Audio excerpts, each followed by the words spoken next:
The Center for Research on the Epidemiology of Disasters reported that 68.5 million people were affected by 315 natural hazards.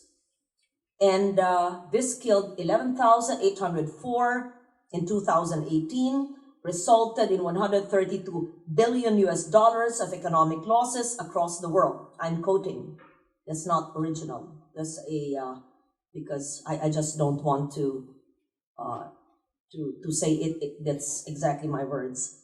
Asia, as you know, being the most vulnerable region in the world, suffered the highest impact and accounted for 45% of these disaster events, 80% of deaths, 76% of affected population, with earthquake and flooding as the deadliest types of disasters.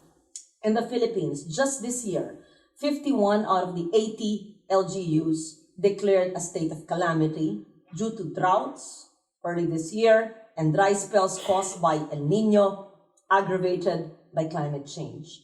An estimated 7.9 billion pesos worth of damages to agriculture, affecting 247,610 farmers, were reported in 10 provinces and 41 cities and municipalities. We also experienced a series of high magnitude and deadly earthquakes this year, as you know.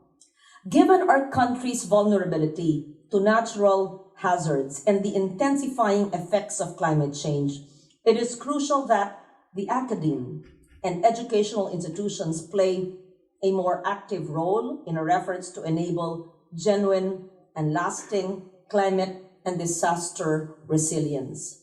Integrating climate change adaptation and mitigation, CCAM, and disaster risk reduction in the academic curricula and educational programs is one initiative that we should have done many, many years ago. But I am certain that this is done by some universities, but I hope that this could be mainstreamed and it would be a requirement.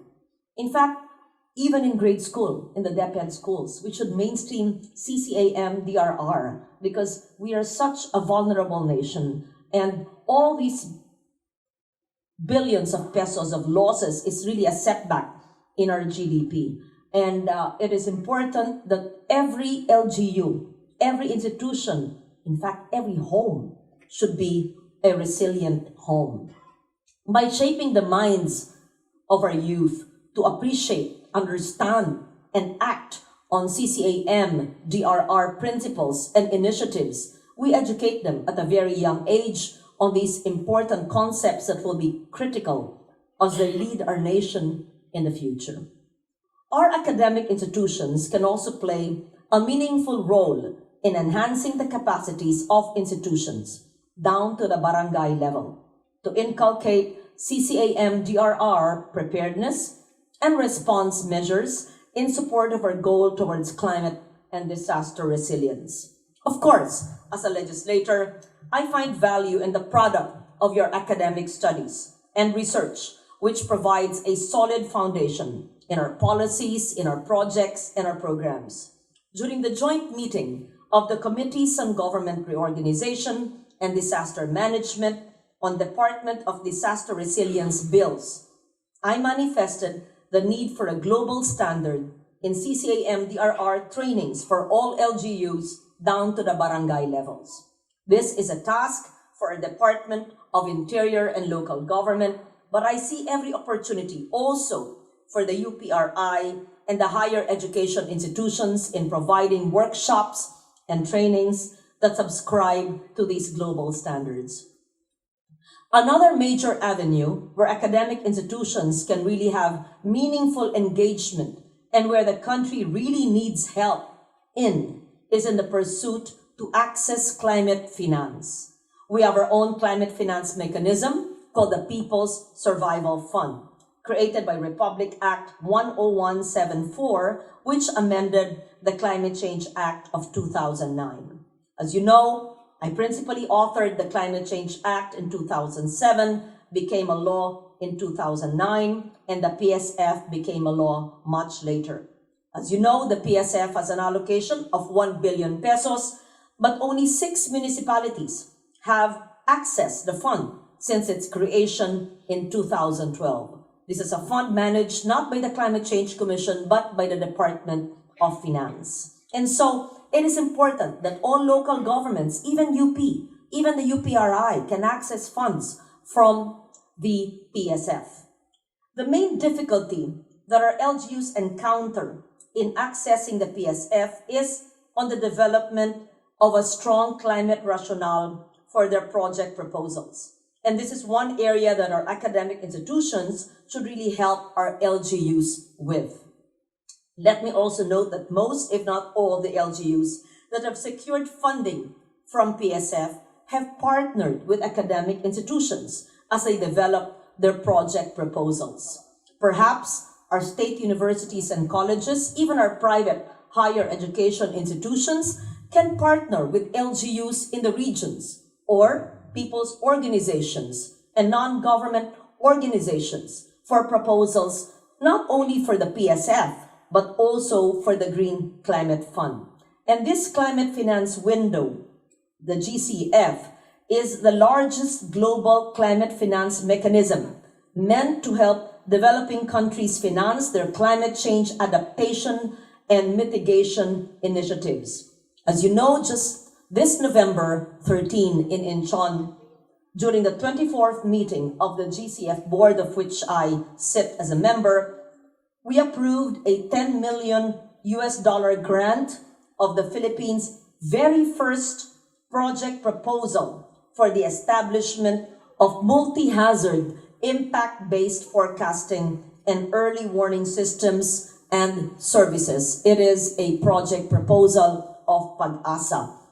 I had to shepherd even the accreditation of the Land Bank of the Philippines, which is the first direct access entity. The DBP hopefully will be accredited by next year. Nothing will stop other financial institutions in our country to be accredited. Nothing should stop the UPRI in helping.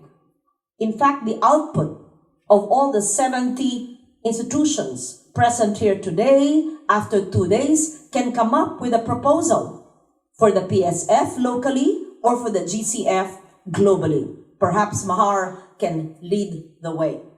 If PAG-ASA could do it, of course, it took us a lot of time. Indonesia has garnered 4 approvals. The Philippines just 1. Better late than never. And I'm confident that we will have more financial institutions accredited as direct access entities, that we will have more Philippine proposals on board in the GCF. The PAG-ASA proposal aims to strengthen and ensure the delivery of actionable and timely early warning to communities at risk of impending natural hazards. This will be crucial in enabling the government and our communities to become more resilient as we look back at the lessons learned in the previous natural disasters, like what happened in 2013 in Yolanda, the previous years in Pablo, in Sendong, in Ondoy, and many more. We need to continuously conduct massive education and information campaign on disaster preparedness in a way that risk and hazard information are simple, basic, and understandable to the majority of our people. We do not know when the next hazard super typhoon will strike. We should be prepared all the time. And by prepared, we mean not only logistically, but in terms of equipping ourselves with the right knowledge to act safely and quickly on early warnings. It doesn't even have to be high-tech. You know very well in Bangladesh, which is also a vulnerable nation, they never used early warnings, let's say 10, 15 years ago, but it cost them hundreds of thousands of lives in floodings and tsunami and storm surge. But when they started to use basic early warnings, like even red flags, the loss of lives was greatly diminished. Our academic institutions must seek to converge with our government agencies, not just in the central, but even with the regional offices, So if the SUCs per region can converge with our DA, our DNR, our DepEd even, and DOST, local government units, and civil society in developing these proposals, we can submit this to GCF, GEF, PSF, as we scale up adaptation measures to improve resilience of the most vulnerable communities. So I thank the UPRI for taking the lead. And perhaps we can really utilize all the knowledge and resources and network of academic institutions so that we can start with our SUCs to make our structures, our campuses resilient. First, my question is, does this beautiful new building in UP actually implement Republic Act 9003, which I authored in 1998? I asked that of my alma mater. Are we, the UP system, following a law which was enacted in 2001 where open dumps are outlawed and we are supposed to segregate waste at source, recycle, and compost? Do we have MRFs? Are we recycling our food waste into organic compost? Are we recycling our bote lata plastic and our paper? The paper I use back and forth, and then we recycle it once again. Do we actually have a rainwater catchment in this new beautiful building so that rainwater from the roof, yung alulod, ay nahuhulog sa isang catchment na siyang ginagamit sa pagtubig ng halaman at ng ating pag-flush? Look at the construction of this. Don't we have too much lights? We can actually see even with half these lights, even with those spotlights away from the glare of my eyes. Are these all LED? I suppose it is. Is the air conditioner actually on 24 to 26 degrees, which is the DOE prescribed temperature for energy conservation and efficiency?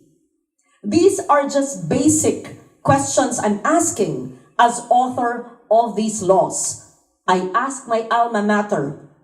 I ask humbly our CHED chair to make sure all SUCs at the very least subscribe to RA 9003.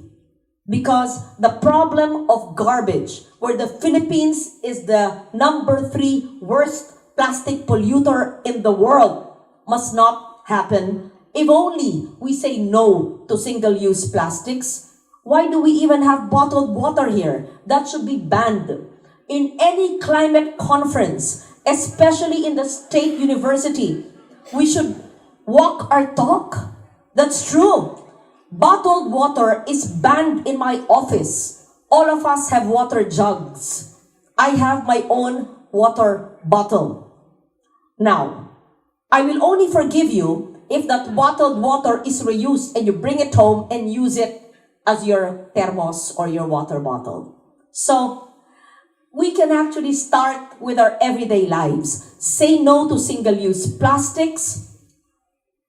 Our temperature should be 24 to 26 degrees. Unplug every switch that is not working. Close the lights and the computers when you leave the room. Segregate waste at source, recycle, and compost. Transition to a low-carbon pathway and use renewable energy when applicable. In my home, my roof is composed of 2 elements, solar system and gulayan. I have lemon trees on my roof and malunggay.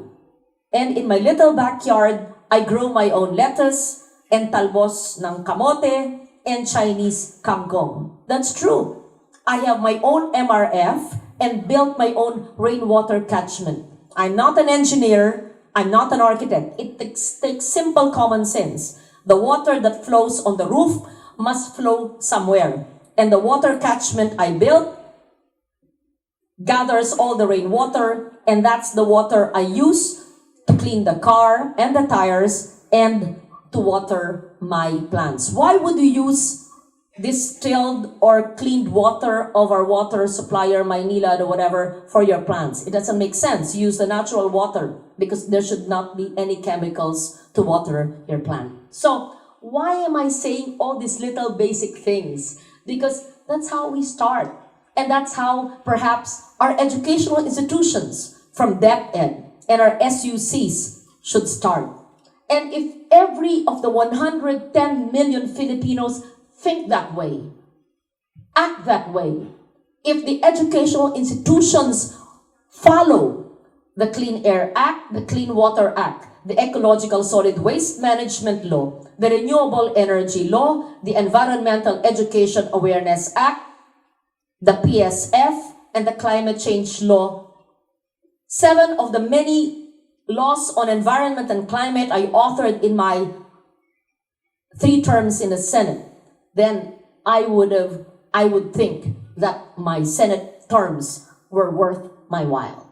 So you are my first line of warriors that I need to convince. I know it's not easy. It seems like, ang hirap naman. No, it's easy.